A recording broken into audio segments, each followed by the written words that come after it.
O diabo, ele gosta da ideia, ele está incomodado com o que eu vou falar. O diabo, ele gosta da ideia de te fazer se sentir bem quando você não está. Eu tô lendo um livro, Cartas de um Diabo a Seu Aprendiz. Na verdade, é a terceira vez que eu leio esse livro. E toda vez que eu leio, eu percebo coisas que são essenciais para a nossa vida devocional, para a nossa fé cristã, porque a gente percebe as nuances em que o inimigo ele age nas nossas vidas. Por mais simples que seja, ele está lá, tentando contra a gente. Inclusive, se você não conhece, esse aqui é um livro de C.S. Lewis, que é o mesmo autor de Crônicas de Nárnia e Cristianismo Puro e Simples. É um livro fictício, mas ele retrata muito a realidade da nossa vida, porque ele mostra de um lado totalmente oposto a forma com que o inimigo ele gosta de agir na vida do crente, tendo Deus como inimigo. Olha que coisa interessante. É por isso que tem que ter muito cuidado quando vai ler esse livro, porque às vezes você vê algo escrito como temos que tomar cuidado com o inimigo.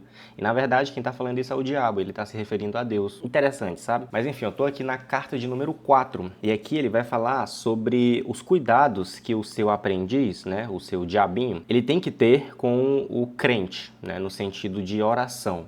Ele tem que tomar cuidado com a vida de oração do crente. E ele fala uma coisa interessante, ele diz o seguinte: você precisa manter o paciente longe de qualquer tentativa séria no sentido de qualquer tipo de oração. E a forma com que ele ensina o seu aprendiz, que ele chama de vermelindo, é induzir ao crente a entrar em um estado de profunda espiritualidade, sem de fato estar imerso em algo espiritual. É como se ele entrasse em um estado de oração, mas ele está totalmente alheio ou vago de algo inteligente e lógico. Então ele não está orando de fato, ele está simplesmente sentindo que está orando. É interessante, mas eu vou te explicar direitinho, preste atenção, deixa eu só comer.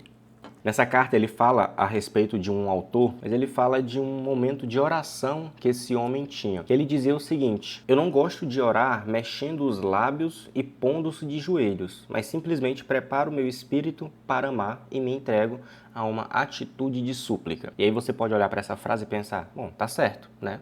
Você não precisa de fato falar, né, expor o que normalmente você está pensando em oração e nem sequer orar de joelho. Não é uma regra, de fato. Você não é obrigado a se ajoelhar para entrar em oração a Deus. Não é algo uma ordem bíblica, mas a partir do momento em que o homem aceita facilmente esse tipo de colocação e acha que a única coisa que ele precisa é entrar em um estado de espírito, ele está errado. O diabo ele escreve nessa carta que esse tipo de oração, em que o homem sente que não precisa se ajoelhar nem falar, é exatamente o tipo de oração que ele gosta, porque ele carrega uma semelhança superficial com orações de grandes homens da fé, que são aquelas orações silenciosas praticadas por pessoas que já têm uma intimidade com Deus há muito mais tempo. E olha como é interessante, porque esse personagem, ele reconhece que haverá homens e mulheres que conseguem tranquilamente não se ajoelhar e não falar em oração e ainda assim está construindo um grande momento ali com Deus. Só que ele fala que a partir do momento em que um homem ou uma pessoa que não tem intimidade com Deus tenta imitar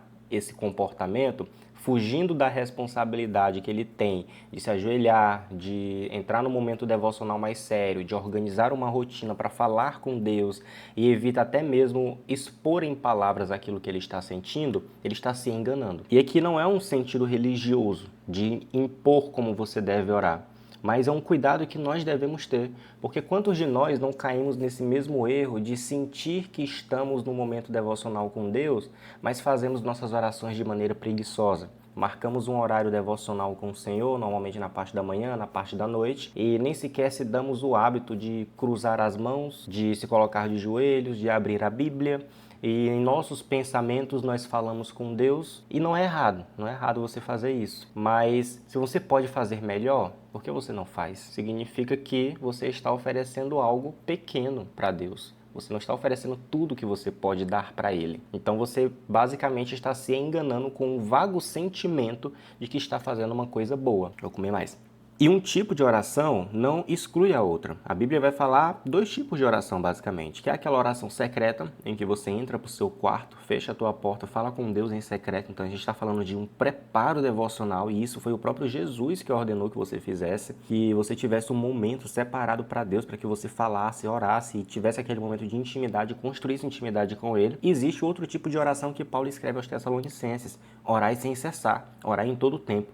Então a gente está falando de uma oração diária, o tempo inteiro você falando com o Senhor no seu coração, na sua mente, só que uma coisa não exclui a outra. Você precisa separar um tempo com Deus, ao mesmo tempo se manter conectado com Ele durante todo o seu dia. O personagem diabo aqui na carta, ele vai falar que esse tipo de cristão pode ser facilmente apanhado nessa armadilha durante um período bem longo de tempo. Inclusive fala que eles podem ser persuadidos, olha que coisa forte, eles podem ser persuadidos a achar que a posição do seu corpo não influencia nada a sua alma. Se você fizer isso, você vai perceber, quando você se põe de joelhos para falar com Deus, você parece que entra de fato em um estado preparatório de oração. Não estou dizendo que é uma oração mais efetiva, mas a partir do momento em que você faz isso, parece que uma chavezinha se liga lá no céu, né? Uma coisa nesse sentido. De igual forma é quando você acorda de madrugada para orar, ou quando você faz um sacrifício maior para falar com Deus, para estar com Deus, para fazer um momento devocional com Ele. Observa que o nosso corpo, a posição física, esse material, que de fato não tem uma ordem definitiva, que diga que a posição do nosso corpo irá influenciar o nosso relacionamento com Deus, ainda assim tem um impacto muito grande na nossa espiritualidade e na nossa alma perante o Senhor. Você pode achar que não, mas a oração que você faz em pé ou você faz deitado, ela tem um efeito muito mais profundo na sua alma quando você faz ela ajoelhado, falando com Deus, porque você está condicionando o seu corpo a entender que o seu momento de falar com o Criador dos céus e da terra chegou. É porque a posição de joelhos indica isso: humildade, submissão, redenção, devoção a algo. Você se ajoelha, é isso que você está fazendo. E aí isso impacta diretamente a sua alma. Você pode achar que não, mas impacta. O personagem diabo expõe isso no livro de uma maneira tão sutil, tão besta, sabe? É tão besta ele falar isso pro seu aprendiz, dizer que deixa eles acharem que a posição do seu corpo não impacta a sua alma. É isso que a gente quer. É algo tão simples como quando ele fala, mas a gente percebe o impacto que isso tem no nosso dia a dia, porque muitas vezes nós fazemos isso, nós evitamos qualquer tipo de esforço extra para falar com Deus, porque a gente já caiu nesse engano e nesse hábito de achar que eu não preciso me esforçar mais do que isso, eu não preciso ir para a igreja porque eu posso servir ao Senhor na minha casa, eu não preciso me ajoelhar para orar porque eu posso orar sentado. Só que a gente simplesmente está caindo em um comportamento preguiçoso da vida.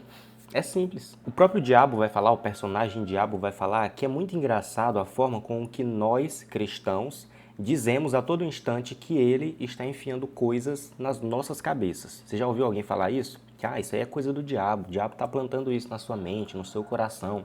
E ele fala que, na verdade, não é isso. Que o maior trabalho dele é manter coisas fora da nossa cabeça.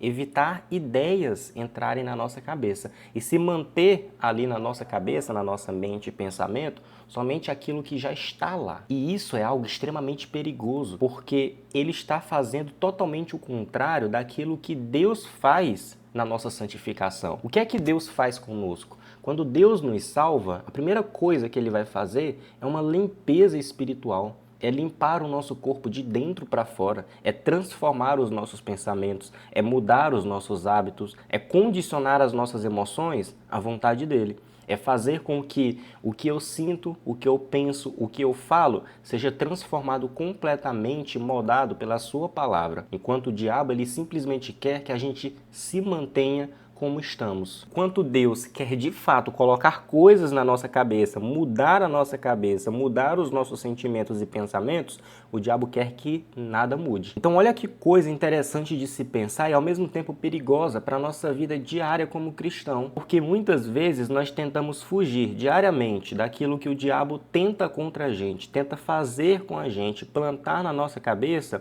enquanto nós simplesmente devemos nos submeter àquilo que Deus já está querendo fazer conosco. Enquanto nós ficamos preocupados em fugir do diabo, em se manter longe dele, em se manter longe das suas influências, das suas tentações, a gente também não se preocupa em focar naquilo que Deus está fazendo. A carta de Tiago vai falar algo muito parecido com isso. Sujeitai-vos, portanto, a Deus, resisti ao diabo e ele fugirá de vós. Chegai-vos a Deus e ele se chegará a vós outros. Então muita gente só faz a primeira parte, que é fugir do diabo, e não se chega a Deus. E tem que ser coisas simultâneas. Ao mesmo tempo que você foge da influência maligna, foge das tentações de Satanás, foge do que o diabo pode colocar na sua cabeça, nós precisamos constantemente estarmos imersos num momento de devoção ao Senhor, diariamente, o tempo inteiro, tentando encontrar em Deus a nossa sensação de satisfação nele. É Deus quem pode nos entregar esse momento de satisfação completa. É por isso que a Bíblia fala isso.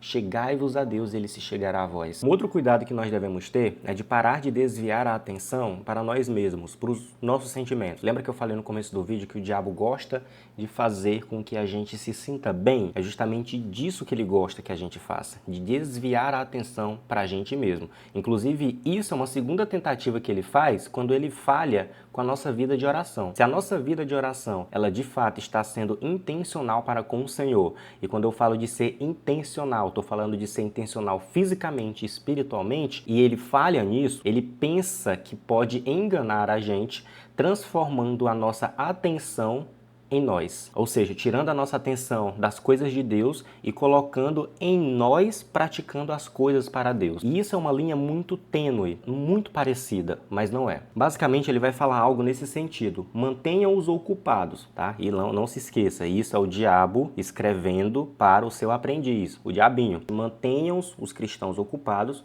com os próprios pensamentos e tentando produzir sentimentos pela ação das suas próprias vontades. Então você imagina o seguinte, sabe quando você tem uma oportunidade de fazer uma caridade e você não faz, mas sem que você faça, você sente um sentimento de profunda caridade. Isso acontece muito quando nós vemos um vídeo muito bonito na internet. Quando você entra no seu Instagram, no seu TikTok, você vê um vídeo de uma pessoa boa ajudando, sei lá, um mendigo, ajudando uma pessoa de rua, uma pessoa em extrema vulnerabilidade. Aquela pessoa está praticando algo caridoso, ela está praticando amor ao próximo. E quando você vê aquele vídeo, você sente aquele sentimento. Você curte, você compartilha, você comenta, você até salva o vídeo para poder ver depois e resgatar esse sentimento de alegria e esperança na humanidade. Só que você não está sendo caridoso. É justamente esse tipo de engano que o inimigo tenta nos colocar. Com o inimigo, me refiro ao diabo, tá? Mas o próprio diabo, quando ele escreve a carta, ele vai falar o seguinte: quando o inimigo, tá? Ele está se referindo a Deus,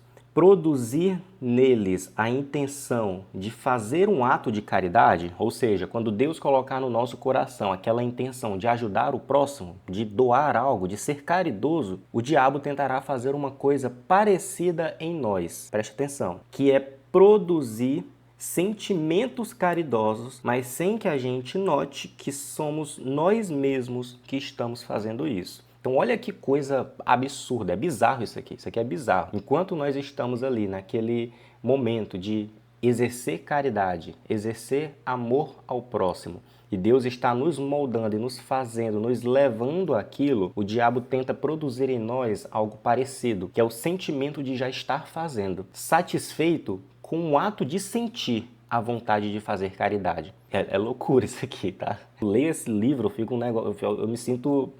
Entendeu? Eu fico pensando o que C.S. Lewis tinha na cabeça quando ele escreveu isso aqui. Inclusive, ele pede pra gente nem pensar nisso, tá? Não pensa como foi que eu fiz isso, não. E aí ele escreve algumas outras coisas que dá pra entender mais ou menos o sentido disso. Ele fala o seguinte: quando eles tiverem a ideia de orar por coragem, deixe-os tentar sentirem-se realmente corajosos. Deu pra entender? Mudei o cenário, mas vamos continuar. Mas o que eu tava explicando? Basicamente, o que o diabo quer, ele quer que a gente tenha a sensação de que algo já foi feito, mesmo que não tenha sido feito. Inclusive, ele fala isso na sua carta. Ele vai falar o seguinte: ensine-os a produzir em cada oração o sentimento desejado. Então, se você, por exemplo, está orando por perdão, ele quer que você sinta que você já foi perdoado. Por mais que a gente já tenha essa fé de que nós temos um advogado fiel, de que irá nos perdoar, ele quer que a gente baseie a nossa expectativa da oração nos nossos sentimentos, não na fé em Jesus. E nessa carta ele fala sobre muito mais coisas. Ele vai falar sobre o homem que tenta depositar toda a sua fé nas imagens, no fato de estar vendo alguma coisa, que querendo ou não é algo perigoso